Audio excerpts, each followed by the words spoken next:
एक छोटा सा गांव था। गांव के लोग मेहनती और सरल स्वभाव के थे। सुबह होते ही खेतों में काम शुरू हो जाता और दिन ढलते ही लोग थके हुए घर लौटते। इन्हीं मेहनत कश लोगों के बीच रहता था सुरेश, जो रोज सुबह अपने ठेले पर उबले अंडे बेचने निकलता था। सुबह की ठंडी हवा में जब लोग काम पर जाने लगते तो उनके कदम अपने आप सुरेश के ठेले उठ जाते। ठेले पर गर्मा गर्म उबले अंडे, ऊपर से काला नमक और चाट मसाला। सुगंध ही ऐसी कि देखते ही किसी का भी मन ललचा जाए। अरे सुरेश, तुमने तो कमाल कर दिया। ये उबले अंडों का ठेला बहुत अच्छा है। सुबह काम पर जाने से पहले खा ले तो दिन भर ताकत बनी रहती है। सुरेश मुस्कुराकर बोला, धन्यवाद भैया, मुझे अच्छा लगता है कि आपको मेरे उबले अंडे पसंद आते हैं। और भाई, तुम जो उस पर काला नमक और चाट मसाला डालते हो ना, बस पूछो मत, खाते ही मुंह में पानी आ जाता है। अरे, आप लोग यूं ही खुश करते हो, पर सच कहूं तो मसाले का ही तो मजा है। तभी तीसरा आदमी जिज्ञासा से बोला, पर सुरेश, तुम 10 रुपए में 2 अंडे देते हो तो दिन भर में कितने प्लेट निकल जाते हैं? सुरेश ने तुरंत हिसाब लगाया। दिन का कम से कम 50-60 प्लेट बिक ही जाते हैं। अरे वाह, मतलब 500 से 600 रुपए रोज हो जाते होंगे। हाँ, इतना ही होता है। तभी पास खड़ा एक बुजुर्ग आदमी गंभीर स्वर में बोला, इतने से घर कैसे चलता है रे बेटा? सुरेश हल्की मुस्कान के साथ बोला, भाई, मैं तो अकेला रहता हूँ। मेरा गुजारा इसमें ही हो जाता है और मुझे अंडे के अलावा और कुछ आता भी नहीं, इसलिए इसी को ही अपना काम मान लिया है। इतना कहकर गांव वाले हंसते बतियाते अपने अपने रास्ते निकल गए। धीरे धीरे सुरेश के सारे अंडे बिक गए। वह ठेला समेट ही रहा था कि उसी समय एक बूढ़ी अम्मा वहां आ पहुंची।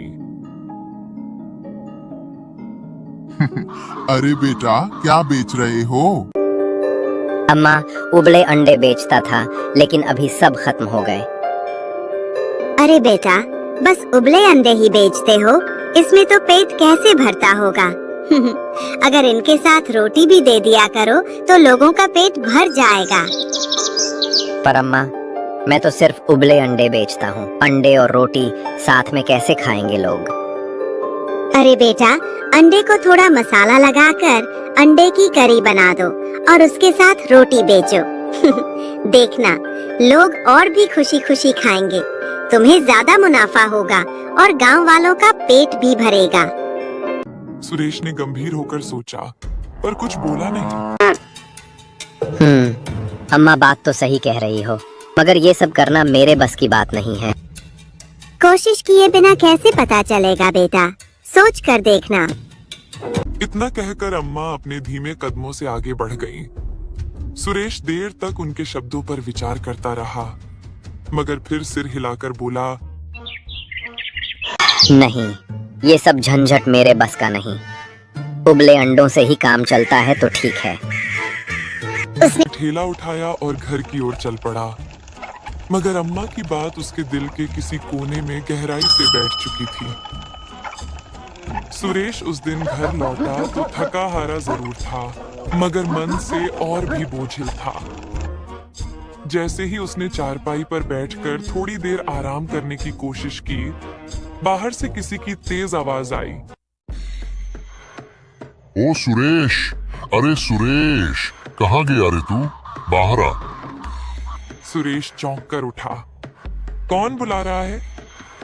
सोचते हुए बाहर निकला। दरवाजा खोलते ही उसने देखा कि गांव का जमींदार सामने खड़ा था। सुरेश का दिल धड़क उठा। मन ही मन बोला, लगता है कर्जे के पैसे मांगने आया है। अब क्या जवाब दूंगा? जमींदार ने सख्त लहजे में कहा, 4 महीने हो गए रे सुरेश, कब लौटाएगा मेरे पैसे? याद है, यही ठेला लगाने के लिए मैंने तुझे रुपए दिए थे। सेठ जी, मुझे थोड़ा और वक्त चाहिए। अभी मेरे पास इतने पैसे नहीं हैं। मुझे कुछ नहीं सुनना, आज ही चाहिए मेरे पैसे। सेठ जी, भरोसा रखिए, मैं आपके पैसे जरूर लौटाऊंगा। बस मुझे 1 हफ्ते का वक्त और दे दीजिए। हफ्ता? अच्छा, लेकिन सुन ले सुरेश, अगर 2 हफ्ते बाद भी पैसे नहीं दिए तो तेरा ये ठेला भी बेचवा दूंगा और तुझे चैन से जीने नहीं दूंगा, समझा? इतना कहकर जमींदार ताव में वहां से चला गया। सुरेश का चेहरा उतर गया। वह गहरी सोच में पड़ गया। अब क्या करूं? रोज 500-600 रुपए कमा लेता हूं, मगर घर का खर्च और बचत के बाद सेठ के पैसे कहां से दूं? कोई रास्ता निकलना ही चाहिए। तभी उसे बूढ़ी अम्मा की बातें याद आ गईं। अंडे की करी बनाकर रोटी के साथ बेचा करो बेटा, लोगों का पेट भी भरेगा और तुझे मुनाफा भी ज्यादा होगा। सुरेश ने ठान लिया। हाँ, अम्मा सही कहती थी। कल से मैं उबले अंडों के साथ करी और रोटी भी बेचूंगा। यही मेरा नया रास्ता होगा।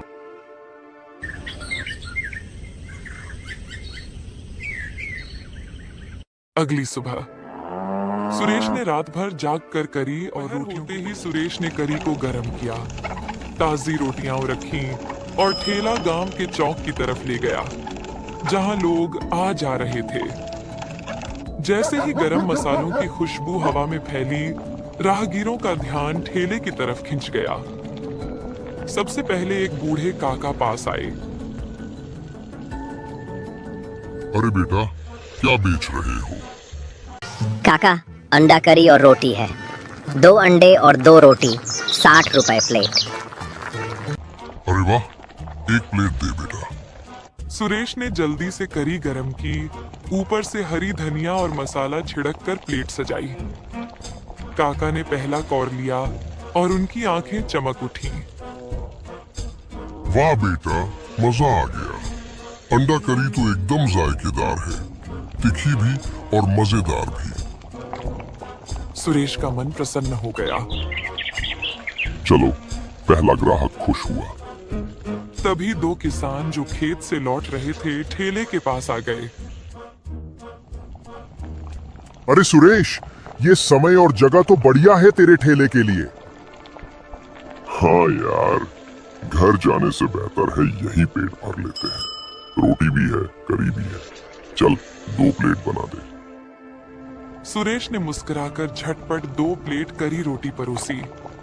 दोनों किसानों ने जैसे ही खाना शुरू किया, उनके चेहरे पर संतोष झलकने लगा। अरे भाई, क्या डाला है इस करी में? इतना लजीज स्वाद तो गांव में कहीं नहीं मिलता।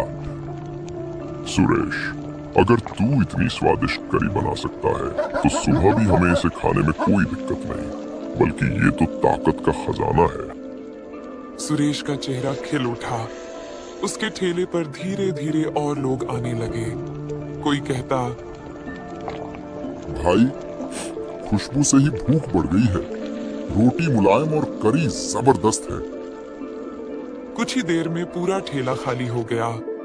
बर्तन चमकते रह गए और जेब में अच्छी खासी कमाई हो गई।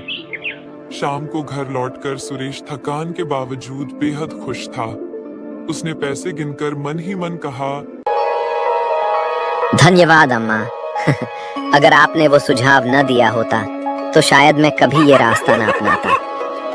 अब मुझे यकीन है कि सेठ का कर्ज भी चुका दूंगा और ईमानदारी से आगे बढ़ूंगा। चारपाई पर लेटते हुए उसने आसमान की ओर देखा और मुस्कुराकर बोला, अब ये ठेला सिर्फ अंडों का नहीं रहा, बल्कि पूरे गांव को एक नया स्वाद देने वाला बन गया है। और यही स्वाद मुझे आगे भी जीत दिलाएगा। सुरेश के चेहरे पर संतोष की चमक थी। मेहनत और हिम्मत ने आखिरकार उसे जीत दिलाई थी।